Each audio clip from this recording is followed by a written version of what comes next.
तेरा बदन तू हाँ कर या ना कर, तू हाँ कर या ना कर। कटकर भिजन गुरुकुल शिक्षा अनुष्ठान पालन कला 2026 वर्षर वार्षिक युव सम्मेलन और संबर्धना। कटकर भिजन गुरुकुल एमिति एक शिक्षा प्रतिष्ठान जोठारे स्वप्न सफलतार सह परिणत हुए, शिक्षा सफलतार पथ आलोकित करे, शांतिर संस्कृति गठन करे। गुरुकुल भिजन पिलामानंकु शिक्षा सहित नाच गीत एक्स्ट्रा करिकुलार एक्टिविटी जहाँ गोटे पिलार भविष्य उज्जवल करने सहित चरित्र गठन करिଥାଏ। ए भिजन गुरुकुल युव वार्षिक सम्मेलन दरघा बजार स्थित नेताजी संस्कृति भवन में अनुष्ठित हो जाइछि।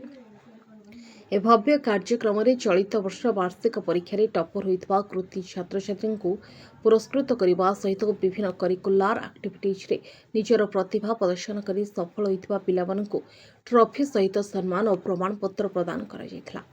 प्रथम अधिवेशन में स्वतंत्र भाव में संगीत निर्देशक और कंठशिल्पी एमडी मुसेन को संस्कृति सम्मान रे सम्मानित करा जायथिला। ए कार्यक्रम में सम्मानित अतिथि रूपे सामाजिक विज्ञानी डॉक्टर रीना राउतराय उपस्थित हुई छात्र छात्री मानक स्वप्न देखि वास्तव में सफल होगापाई उत्साहित करथिले।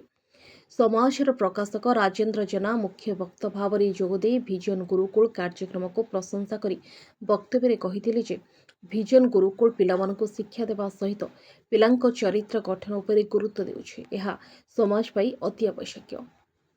Bureau report Odisha 24 news.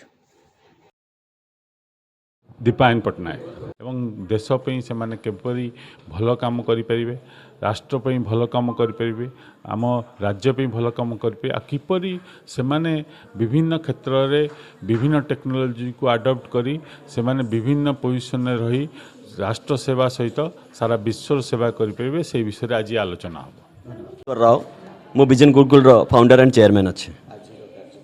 आज कार्यक्रम होमर ये जो गुरुकुल एवरी ईयर यूथ मान को एनकरेज करने आम एनुअल प्रोग्राम माने कॉन्फ्रेंस करूँ, सब वर्ष करूँ, जोड़ा पिला माने सब एक्टिविटीज करेंगे, सबू जो जो मैंने भल भल कार्य कर माने करिकुलम आमर जहाँ जहाँ अच्छी competitions and other social activities and education आमर जहाँ जहाँ अच्छी जो मैंने भल भल रिजल्ट कर उत्साहित करी जमी आगू आहरी मैंने उपकृत हेबे बेटर करेंगे से आम उत्साहित कराऊँ। यहाँ एव्री ईयर आमर हो सबू पिला मानकू एव्री स्टूडेंट आमर कटकर ओडिशार एंड देशर समस्त स्टूडेंट को गोटे कथा ही कहबी, एजुकेशनटा होची आमर खाली बुक पर्यंत लिमिट नुह।